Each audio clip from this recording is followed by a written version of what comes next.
السلام علیکم، میں ہوں فیصل تارڑ۔ قاضی فائز عیسیٰ جی اس وقت بڑی مشکل میں پھنس چکے ہیں۔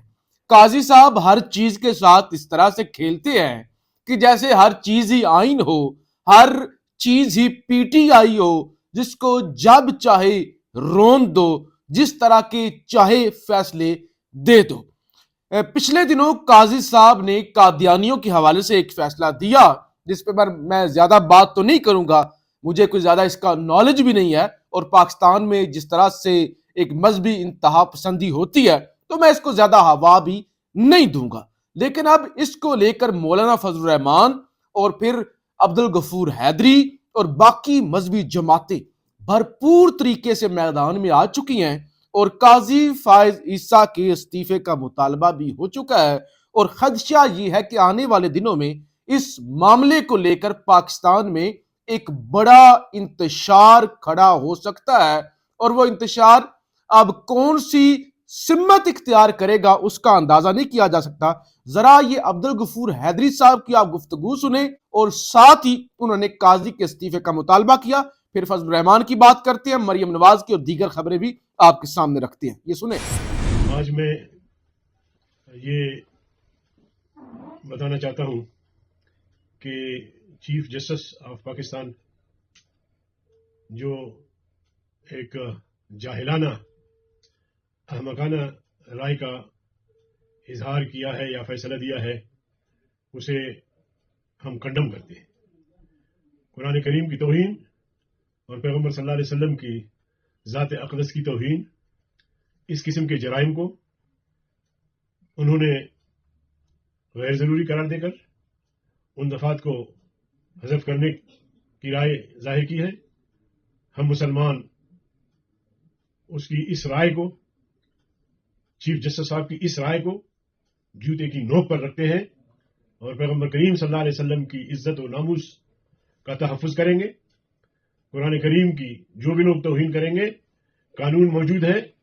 ایسا نہیں ہے چیف جسٹس صاحب، تم نے تو سلمان تاثیر گورنر سے بھی زیادہ گستاخی کے مرتکب ہوئے ہیں۔ اس کرسی عدالت پہ بیٹھ کے تم نے مسلمانوں کی دل آزاری کی ہے۔ میں تم سے مطالبہ کرتا ہوں کہ فوری طور پر تم اس عہدے سے مستعفی ہو جاؤ، اور انشاءاللہ ہم اس کو پارٹی میں بھی لے جائیں گے، پبلک میں بھی لے جائیں گے۔ یہ آپ نے سن لیا کہ کتنے سنگین الفاظ جو ہے عبدالغفور حیدری صاحب نے استعمال کیے، ساتھ ہی انہوں نے استعفے کا مطالبہ کیا۔ یہ بڑا سینسٹیو معاملہ ہے، اس لیے میں اس پر زیادہ کامنٹ نہیں کروں گا۔ پھر فضل الرحمان صاحب میدان میں آئے، اور فضل الرحمان صاحب نے بھی کہا کہ چیف جسٹس قاضی فائز عیسیٰ کا قادیانیوں کو اپنے مذہب کی تبلیغ کے لیے اجازت دینا شریعت، آئین اور قانون کے خلاف ہے، جس کو ہم علل اعلان مسترد کرتے ہیں۔ ایسا لگتا ہے کہ یہ فیصلہ مغرب کی خواہشات پر کیا گیا ہے۔ فیصلے میں پیش کیے گئے قرآن کریم کے حوالے غلط اور بددیانتی پر مبنی ہیں، جو ان کے شان نزول اور پس منظر سے کوئی مطابقت نہیں رکھتے۔ آئمہ اور کتبہ اپنے خطبوں میں اس فیصلے کے خلاف آواز بلند کریں۔ جمعیت علماء اسلام نے قانونی ٹیم سے مشاورت کے بعد اس فیصلے کے خلاف نظر ثانی کی اپیل دائر کرنے اور اس کے خلاف فریق بننے کا فیصلہ کیا ہے۔ تو یہ چیز ہو گئی، اور یہ بڑا سینسٹیو میٹر ہے۔ قاضی صاحب ہر چیز کے ساتھ کھیل جاتے ہیں، اور میرے خیال سے ایسی چیزوں کے ساتھ کھیلنا، ایسی چیزوں پر ڈسکس کرنا یا ایسی چیزوں کو چھیڑنے سے پاکستان جیسے ملک میں اوائڈ کرنا چاہیے۔ پاکستان میں پہلے ہی عدم استحکام ہے، پولیٹیکلی انتشار ہے، اور قاضی صاحب کے فیصلے بھی انتہائی نامناسب ہے کہ پاکستان کے اندر قاضی صاحب کو بالکل بھی پسند نہیں کیا جاتا، اور اوپر سے اس طرح کے فیصلے میرے خیال سے نامناسب ہے، اور یہ مزید پاکستان کو انتشار میں دھکیل سکتے ہیں۔ پھر پی ٹی آئی کے حوالے سے سندھ میں جی بڑی ڈیولپمنٹ ہوئی ہے۔ Tehreek Insaf, G D A اور جماعت اسلامی تینوں بڑی سٹریٹ پاور رکھتے ہیں۔ Jamaat Islami, G D A نے جو وہ جلسہ کیا وہ آپ نے دیکھ ہی لیا، اور پھر پی ٹی آئی، تینوں نے مل کر دھاندلی کے خلاف جدوجہد کرنے کا اعلان کر دیا ہے، اور تحریک انصاف کے وفد کی قیادت میں علیم عادل شیخ نے ملاقات بھی کی ہے جماعت اسلامی کے ساتھ۔ تو اب لگتا یہ ہے کہ جس طرح سے یہ الائنس بن رہا ہے سندھ کے اندر، پورے پاکستان کے اندر اس حکومت کا چلنا بہت مشکل ہو جائے گا، جو عوام کا مینڈیٹ چھین کر پاکستانیوں پر مسلط کرنے کی کوشش کی جا رہی ہے۔ پی ٹی آئی نے ہر سطح پر بھرپور طریقے سے اس دھاندلی کے خلاف مزاحمت کا فیصلہ کیا ہے۔ پی ٹی آئی کا دھاندلی کے خلاف ملک بھر میں احتجاج کا فیصلہ، یہ خبر ہے۔ پی ٹی آئی قانونی چارہ جوئی کے ساتھ ساتھ احتجاج بھی کرے گی۔ پنجاب سمیت ملک بھر میں احتجاج کا شیڈول جلد جاری کیا جائے گا۔ پی ٹی آئی تحصیلوں کی سطح پر احتجاج کرے گی۔ پی ٹی آئی کا اتحادیوں کو اعتماد میں لینے کا بھی فیصلہ کیا گیا۔ پھر آج مریم نے سپیچ کی اور کہا کہ میرج سرٹیفکیٹ اور ڈیتھ سرٹیفکیٹ جناب لوگوں کی دہلیز پر پہنچائے جائیں گے۔ بڑے عوامی جو ہے ہم قدم اٹھانے جا رہے ہیں، ہم یہ کریں گے، ایمبولینسز ایکٹیو ہوں گی، ایئر ایمبولینسز ہوں گی جناب، سرٹیفکیٹ آپ جو ہے وہ آن لائن حاصل کر سکیں گے، گھر کی دہلیز پر آپ کو ملیں گے۔ تو یہ وہ منصوبہ ہے، یہ شہباز گل صاحب نے ٹویٹ کیا، انہوں نے کہا میرج اور ڈیتھ سرٹیفکیٹ گھر کی دہلیز پر ملیں گے۔ Maryam Nawaz P T I کے منصوبے دوبارہ سے ایجاد کرنے والی باجی، یعنی ان کا یہ منصوبہ تو ہم نے شروع کیا تھا جو چل رہا ہے۔